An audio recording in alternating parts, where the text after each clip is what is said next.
elle a souhaité témoigner. Dans son documentaire Dancing with the Devil, Demi Lovato a fait des révélations glaçantes. Elle a confié avoir été victime de 2 agressions sexuelles et a également mentionné son overdose de 2018. Ces propos ont été rapportés par The Mirror ce mercredi 24 mars. Je suis allé à une soirée mais aucun de mes amis ne se droguait donc je l'ai caché à tout le monde, dit-elle d'abord avant de préciser, si est une chose pour laquelle je suis très douée. Je savais comment cacher le fait que j'étais accro à la drogue. La chanteuse indique ensuite avoir dit à certains de mes amis que j'étais sobre depuis l'âge de 19 ans et que je voulais essayer de boire et de fumer à nouveau, juste pour voir si je pouvais le supporter.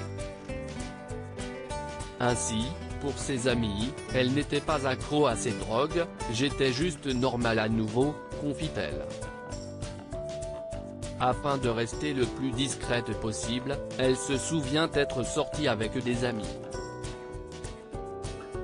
On est allé dans différents bars, on est revenu chez moi et aux alentours de 5h30, je leur ai dit que j'allais me coucher. En réalité, j'ai appelé un de mes dealers, ajoute la jeune femme. Par chance, ses amis l'ont rapidement retrouvée inconsciente et ont appelé les secours.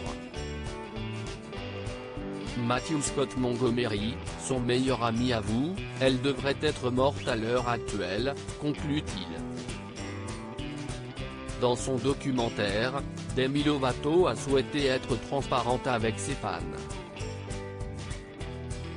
Après avoir évoqué ses addictions à la drogue, elle a mentionné une autre étape très traumatisante de son adolescence. J'ai perdu ma virginité dans un viol. Je faisais partie de cette équipe de Disney qui a déclaré publiquement qu'elle attendrait le mariage pour perdre sa virginité. Je n'ai pas eu cette première fois romantique, confie-t-elle. Sans dévoiler le moindre détail sur l'identité de son agresseur, elle indique avoir été contrainte de le voir tout le temps. Une situation insoutenable pour elle qui a tout simplement arrêté de manger.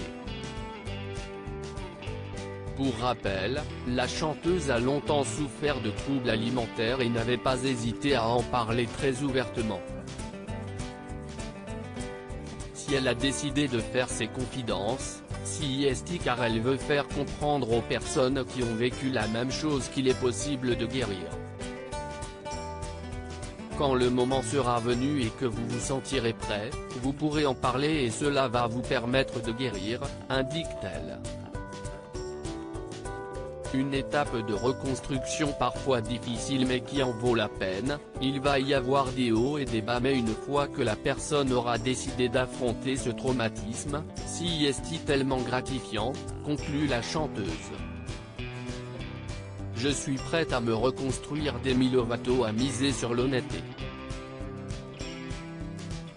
Pour la jeune femme, raconter ses traumatismes face caméra a été libérateur, avoue-t-elle. Et ça laisse vraiment cette colère qui était en moi se dissoudre. J'avais abandonné une grande partie de la colère avant, mais c'était en quelque sorte juste la touche finale, comme, d'accord, je peux vraiment guérir de ça maintenant, précise la chanteuse.